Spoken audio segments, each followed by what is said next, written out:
Pig was lazy and built his house of straw.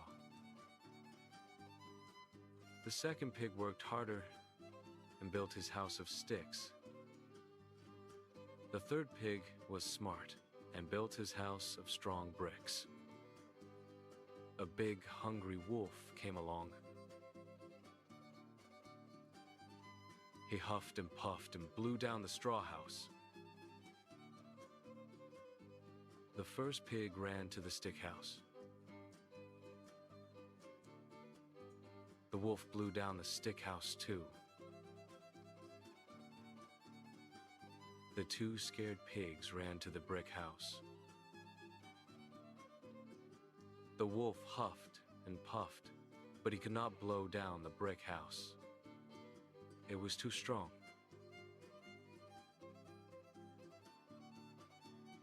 The wolf tried to trick the pigs, but they were too clever.